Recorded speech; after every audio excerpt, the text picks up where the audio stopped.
Today, you need a business map.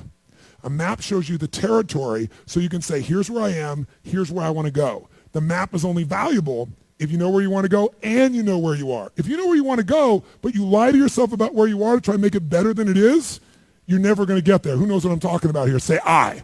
Your trajectory will be completely off. So we got to know where we really are. And so we're going to start that process here by asking a few of those 5 questions I mentioned earlier. And the first one we'll be tacking into in a few moments is, what business are you in? And then what business are you really in? My name is Mayumi Young. I'm from San Diego, California. He asked people to share, and at first I didn't want to raise my hand. A little sample. What business you in? How's business? And then some part of me raised my hand for me. How about this lady right here? Yes, ma'am. Give her a hand. Tell us what's your business and how's business? So my business is, it's called CPA Moms, and the first question is difficult to answer because I've changed the business. I stood up and said, well, I don't even know what business I'm in. I've tried this business, and then I changed it to this business, and then I changed it to this. And he stopped me immediately. And immediately the intervention began. So when she says, all my pain comes because I can't make that decision, that's not the first time she said that. So all progress comes when we blow through the limiting story. So tell me, what is the benefit of your business?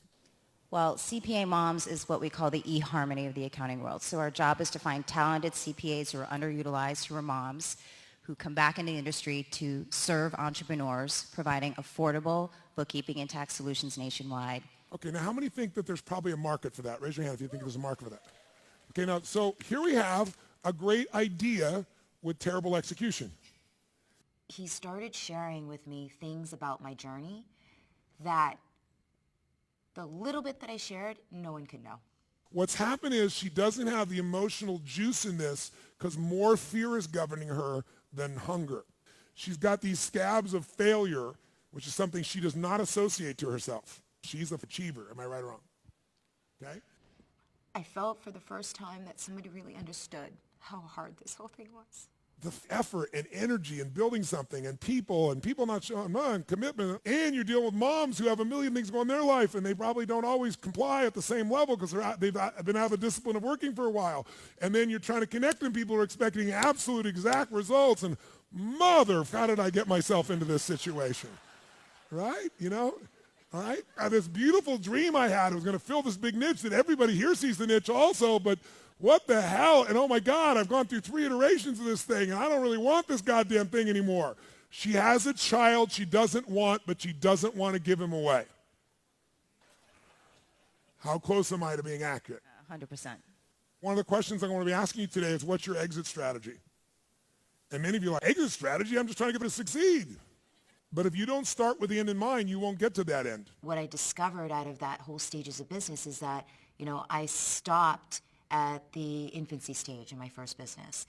And I didn't know how to push through the first set of challenges that you come across in going from one stage to the next. It was very clear, it was crystal clear. That was exactly the point where I stopped.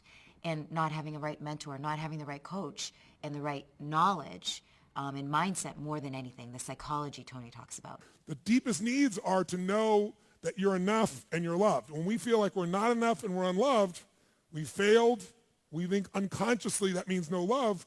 She's in survival. So she's smart enough to make this thing work. It's just the one who's in front of me will never figure it out.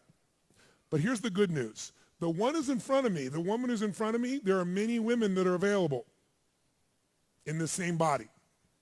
Is there a crazy in there that could kick ass and take names? And is there a woman in there like that?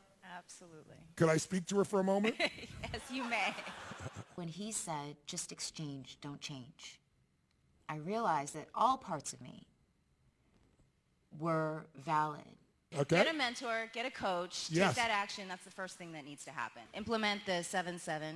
Yes. Get that in motion immediately. Put things in existence that we know need to happen. Yes. Look at what the vision of the organization is. Stop looking for answers here and start asking my team what the heck they want. Yes. And Give her a ask the hand. clients Spot what on. they Standing want. on. Knows what to do. Now, by the way, could this woman run this business? This is the woman that's got you. You don't need to change yourself. There's nothing wrong with you. You're not broken. You need to change. You don't need to change. You need to exchange. That woman can't run your business. She's a great lady, but she's not made for your business. She's been running your business too long. This lady can run your business. This woman knows what to do, and she knows, doesn't she? How many see this? How many see what I'm talking about right here? I want you to know what you're seeing right now may be equally important for you. And there's no question in my mind, had I had this sooner, that my business I wouldn't be in this position right now in my company. I've made all my goals and me talking about the next level I'd be getting at. So this is the place to be if you want to grow your business and you're done struggling.